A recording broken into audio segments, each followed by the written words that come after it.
गंजाम जिलार पोड़मपेटा गांव पर बढ़ी चली समुद्रर विपद। प्रतिदिन समुद्र कूल लंघी गांव भीतर को माड़ी आसुथिबा उच्च लहरी जोगु घर भांगी समुद्र रे मिसी जाउछि।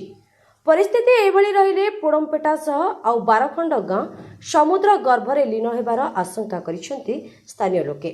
एहाकु नै 6 खंड गांव प्रतिनिधि माने जिलापाल को भेटी तुरंत स्थायी प्रतिकार दाबी करिसेंति। ग्राम कंटियागड़ देखु आम बर्तमान आज 6 खंड ग्रामर समस्त ग्रामवासी मिसी 300 ऊर्ध लोक आम कलेक्टर ऑफिस को आसलु जहाँकि आम गुहारी करने को आसलु जे वर्तमान समुद्र जो प्रकार कूल खाई खाई आसूची मात्र आउ 10 मीटर दूरतार अच्छी जो ढेपटा से ढेपटा को खाईदेले से कंटियागड़ गाँ भितर पानी पशिଯିव एवं कंटियागड़ पानी पशिला माने सेठारे हटुआकुदा नीलगिरिपुर मयूरपदा गोखरुकुदा एपरिक पालीबंध पंचायतर 12 खंड ग्राम एवं ता सहित नेशनल हाईवे को पानी लगिଯିव जहाँफल एबठू जदि सरकार एवं प्रशासन जदि सतर्कता अवलंबन करी आमको किसी सुरक्षा न देवे ताहले आगामी दिन में एते धन जीवन एवं जीविका क्षयक्षति हम ताहा आउ किछि से माने चाहिले भी आउ किछि करि परिबे नाही।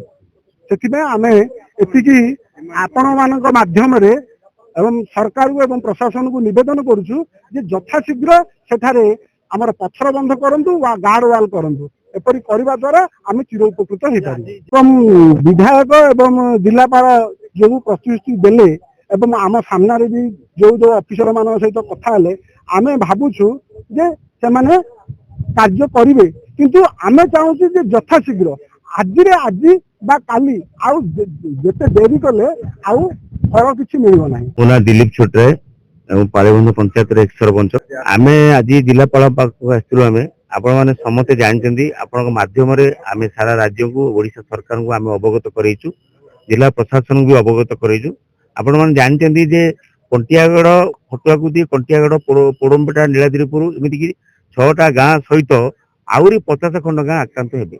तेणु जो भयभीत जो जो आम चिंतार रहीचु जे जीवन आमर रही कि नहीं तेणु काली आज रात भी कौन हम कहीपर मात्र आउ 5-10 मीटर गलापर निश्चित समुद्र कंटियागड़ भितर पशिब एवं 10 खंड गाँ निश्चित समुद्र भितर विलीन हो कथा आम आज जिलापाल सहित आलोचना कलु। आम आसीलु 5टा गाँव एवं 100 ऊर्ध लोक आसीलु। आम सीधा सड़क जिलापाल सहित आलोचना करूँ। से प्रतिश्रुति आमको देइचंदी आमे बुद्धि विचारी आलोचना करूँ। सी अन्य डिपार्टमेंट अन्य ऑफिसर सहित कथबार्ता होती आम आगे कि सार प्रतिश्रुति देइचंदी सत कथा किंतु आमे गोटे स्थायी समाधान सहित करा जाऊ ता सहित काली की कौन हम आज आम चाहूँ आमर व्याकुलता एवं आमर जो इच्छाटा जे आम जो भयर वातावरण होती राति पाइले भी आज राति पाइले भी भितर समुद्र पानी पशि जाई पारे। यार गोटे निच्छक एवं प्रकृत कथरा बाहर करके गोटे निश्चित आम सुरक्षा दिंतु चाहूँ। बर्तमान आम गार्ड वाल हम गार्ड वाल करा जाऊ पत्थर बंध करा जाऊ एवं मुहाण जो ऋषिकुलिया मुहाण से खनन करा जाऊ ड्रेजिंग करा जाऊ एवं जो ऑलिव रिड कईच ना जो कथार आसूची जे ऑलिव रिड कईच ना जो भाया ऑलिव रिड को सुरक्षा दिज्व ताले आम पोक माछ भाया आम जनसाधारण हजार हजार लोक आम मरीजु छुआ पिला आम मरीजे। जिलापाल कहले जे आमे सेटा को विचार करूछु एवं अल्प दिन भितर तार समाधान करिवु कि हमको प्रतिश्रुति देइचंदी। समुद्रर कराल रूप एवं पोड़मपेटा पई अभिशाप पलटिछि। दिनको दिन समुद्र कूल भांगी गाँ आड़क माड़ी आसुछि विशाल लहरी। गत किछि दिन मध्यरे 10 रु अधिक घर समुद्र रे मिसी जाइतिबा बेले आज मध्य अपराह्न रे आउ किछि घर भांगी समुद्र गर्भरे लीन होई जाइछि। फल निज भिटामाटी हराइबा भୟରେ दिन काटुछंती ग्रामवासी। केवल पोड़मपेटा नुहे यापर थिबा आउ 12 खंड गाँ मध्य समुद्र क्षयर सम्मुखीन हेबार आशंका देखा दैछि। परिस्थितिर गंभीरता को देखि जिला प्रशासन पक्षरु स्थानीय लोकंक सह आलोचना करा जैतिला। जिलापालक डाकरा पाई 6 खंड गाँर प्रतिनिधि माने जिलापाल कार्यालय रे पहुंची निजर समस्या उपस्थापन करथिले। ग्रामवासी दाबी आउ विलंब नकरी समुद्र कूल पत्थर बंध सह सीमेंट कंक्रीट सुरक्षा प्राचीर निर्माण करा जाऊ। यदि शीघ्र पदक्षेप निया न जाए तेबे केवल पोड़मपेटा नुहे ପାଖାପାଖି 12 ଖଣ୍ଡ ଗାଁ ଓ ସେଠାରେ ବସବାସ କରୁଥିବା ଶହ ଶହ ପରିବାର ମଧ୍ୟ ସମୁଦ୍ର ଗର୍ଭରେ ଲୀନ ହୋଇଯିବାର ଆଶଙ୍କା ରହିଛି। ଦେଖନ୍ତୁ ଏ କଥା ଆପଣ ମାନେ ଜାଣିଥିବେ, ଏ କଥା ହଉଛି ଦୀର୍ଘ ଦିନର ସମସ୍ୟାର କଥା। ଏ କଥା ଦୀର୍ଘ 25 ବର୍ଷର ଉର୍ଦ୍ଧ୍ୱ କଥା। ଏ କଥା ଆପଣ ମାନେ ଜାଣିଛନ୍ତି। ପାଖାପାଖି ବାଲେଶ୍ୱରରୁ ଧରି ଗଞ୍ଜାମ ଜିଲ୍ଲା ମଧ୍ୟରେ ଯୋଉଭଳି ଭାବେ କୂଳ ଖାଉଛି, ଏ କଥା ସାରା ଓଡିଶାର କଥା। ଏଇ କଥା ଯଦି ସମସ୍ୟାର ସମାଧାନ ହେଇପାରିବ, ସେ ହଉଛି ମାନ୍ୟବର ମୁଖ୍ୟମନ୍ତ୍ରୀଙ୍କ ନିଜେ ଚାହିଁଲେ ତା ସମସ୍ୟାର ସମାଧାନ ହେଇପାରିବ।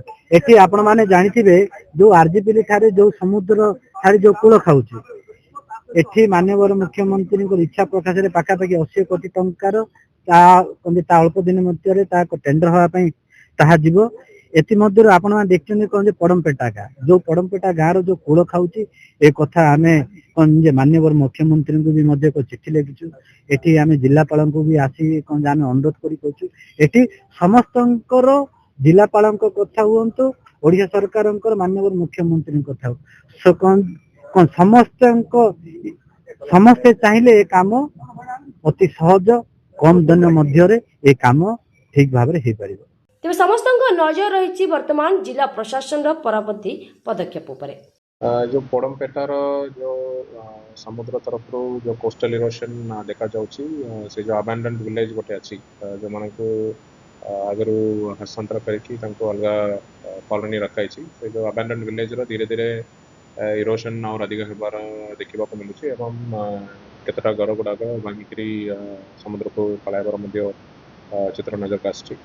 यही दिगरे इरिगेशन डिपार्टमेंट सुपरिटेंडिंग इंजीनियर एवं टीम को आम डायरेक्शन देचु। इमिडिएटली से सिचुएशन टाक आसेस करके टेक्निकल एक्सपर्ट्स ओपिनियन नहीं कि गोटे डीपीआर प्रस्तुत करने को, जोटा परवर्ती समय रे आम राज्य सरकार पाखक डीपीआर टा पठाई तार कोस्टल प्रोटेक्शन कौन कौन रिक्वायरमेंट अच्छी से टेट्राहेड्रन ये लगाइबा बा किसी वॉल बनाइबार जदि किसी रिक्वायरमेंट रोचे सेटा को केमिति आमे खूब शीघ्र करि परिबा एवं औरी अधिक एरोशन ना हेबा पई जहाँ मेजर्स नेबार अछि से दिगरे निश्चित भाव में आलोचना करबा पई इरिगेशन विभाग को निर्देश दैछु।